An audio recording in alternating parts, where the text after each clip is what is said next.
मैं कुर्बान जाऊं सैयदना अली मुर्तज़ा की वालिदा फातिमा बिनते असद बैतुल्लाह में दाखिल होती हैं।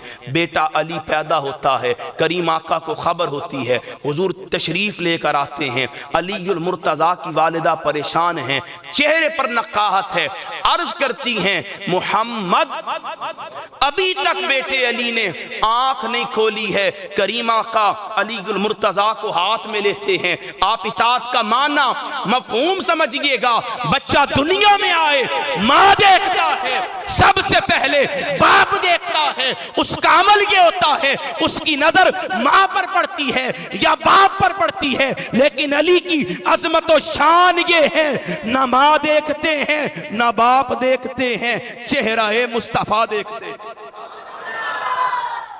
सबसे पहला इताअत का माना अली ने समझा दिया। अली इत्तिबाए इताअते मुस्तफा में अपनी आंख खोल रहे हैं।